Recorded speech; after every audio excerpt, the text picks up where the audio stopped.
ఓమస్మద్గురుభ్యో నమః. కాశ్యపాన్వయ సంజాతం నారాయణపదాశ్రితం శ్రీమన్నారాయణం వందే యతీశ్వరశ్రియాజుషం.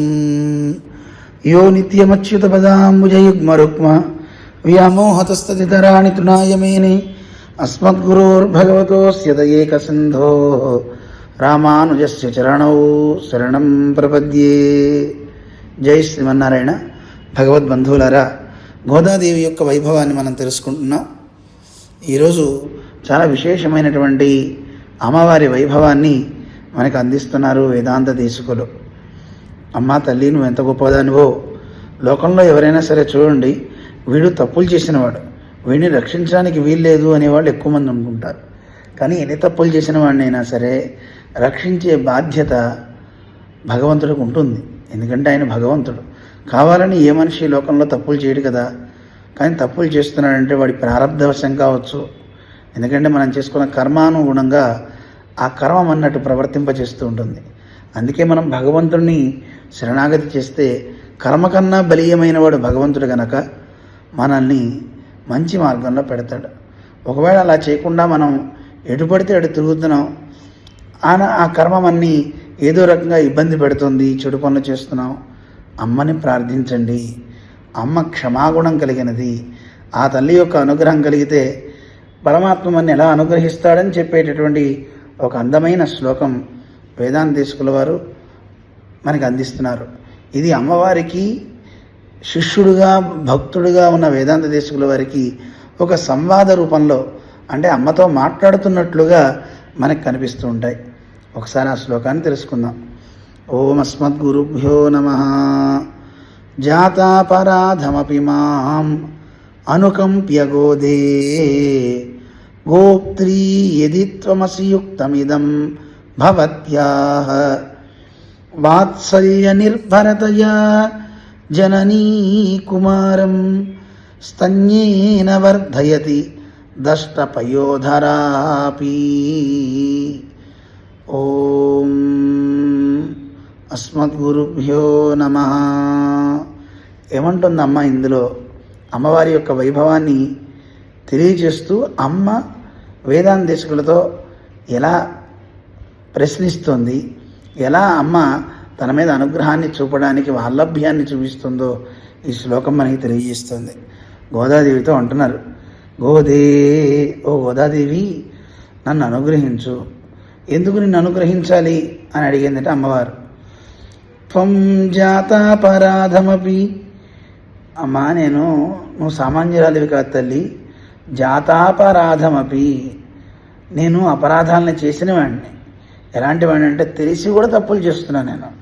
అలాంటి తప్పులు చేసే నన్ను చూసి నీకు దయ కలగద్దా అమ్మా? అందువల్ల నీకు దయ కలుగుతుంది కనుక నన్ను రక్షించాలి. అనుకంప్య గోదే, ఓ గోదాదేవి, నన్ను చూసి అయ్యో ఇన్ని తప్పులు చేస్తున్నాడే, అయ్యయ్యో వీడు పరమాత్మ యొక్క నిగ్రహానికి గురవుతాడు, అనేక యోనుల్లో మళ్ళీ జన్మించాల్సి వస్తుంది అని నా మీద నీకు జాలి కలిగి అయ్యో అని ఒక్కసారి నువ్వు అనాలి అని నా మీద కరుణని ప్రసరింపచేస్తావు తల్లి. అలా చేసి నన్ను గోప్త్రీ, నన్ను కాపాడాలమ్మా అని అన్నట. నేను ఎందుకు కాపాడాలి అని ఒక ప్రశ్న వేసినట్లుగా అమ్మ అడిగిందట. అడిగితే, అమ్మా, ఇది నీకు తప్ప ఎవరికి తగునమ్మా? ఇదం భవత్యాహ యుక్తం, కాపాడాల్సిన పని నీదే కదమ్మా. ఎందుకు కాపాడాలి? నువ్వు అపరాధాలు చేసావు కదా. అపరాధాలు చేసినా నువ్వెవరు తల్లి? జననీ, నువ్వు మాకు తల్లివి. ఏ తల్లైనా తన పిల్లవాడు ఎలాంటి వాడినైనా సరే వాడిని అనుగ్రహించాలనుకుంటుంది తప్ప శిక్షించాలి అని తల్లి ఎప్పుడూ అనుకోదు కదా. పిల్లవాడిని కాపాడాలనే తల్లి కోరుకుంటూ ఉంటుంది. అలాంటి జననీ, నువ్వు తల్లివి కదా. లోకంలో దృష్టాంతం కూడా ఒకదాన్ని చెప్తానమ్మా. జననీ దష్టపయోధరాపి, పిల్లవాడికి అమ్మ పాలిస్తుంటుంది. స్తన్యాన్ని ఇచ్చేటప్పుడు ఆ పిల్లవాడు పాలు త్రాగుతూ ఒకసారి అమ్మ యొక్క స్తన్యాన్ని వాడు గనక దష్టపయోధరాపి, ఒకవేళ తను కొరికినా చంటి పిల్లవాడే కదా అని తల్లి వాత్సల్యం చూపుతుందా, వాడి మీద కోపాన్ని చూపుతుందా? నువ్వే చెప్పమ్మా. ఆ పిల్లవాడిని తల్లి శిక్షించదు కదా. చిన్నపిల్లలు మనం చూస్తూ ఉంటాం, తల్లి ఎత్తుకుంటే ఆ పిల్లవాడు అమ్మను కొడుతూ ఉంటాడు, లేదు పాలు తాగేటప్పుడు ఇబ్బంది పెట్టచ్చు. అలా ఇబ్బంది పెట్టినా ఆ తల్లి వాత్సల్య నిర్భరతయ కుమారం స్తన్యేన వర్ధయతి. అయ్యో చంటి పిల్లవాడేనని వాడి మీద వాత్సల్యాన్ని చూపిస్తుంది అమ్మ. వాత్సల్యము అంటే దోషభోగ్యత్వం కదా. ఎన్నో దోషాలు చేసిన వాడినైనా సరే భోగ్యంగా స్వీకరించడం. వత్స అంటే దూడ. ఆ దూడ మీద ఉండేటువంటి మాలిన్యాన్ని చక్కగా ఆవు చూడండి ఎలా నాకేస్తుందో. అప్పుడే పుట్టిన దూడకి మాలిన్యం ఉంటుంది, మావి. ఆ మావిని ఆవు చక్కగా తన నాలుకతో స్వీకరిస్తుంది. అలా అమ్మా నువ్వు కూడా మేము మీ బిడ్డలం తల్లి, మాలో ఉన్న మాలిన్యాన్ని నువ్వే తొలగించాలి.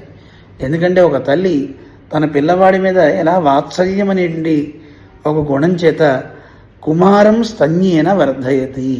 వాడు అలాంటి పని చేసినప్పటికీ కూడా పాలిచ్చి పెంచుతుందే తప్ప వాడికి నేను ఇంకా పాలు ఇవ్వను, ఇంక నీళ్లు తాగుపో అని ఏ తల్లి అంత కదమ్మా.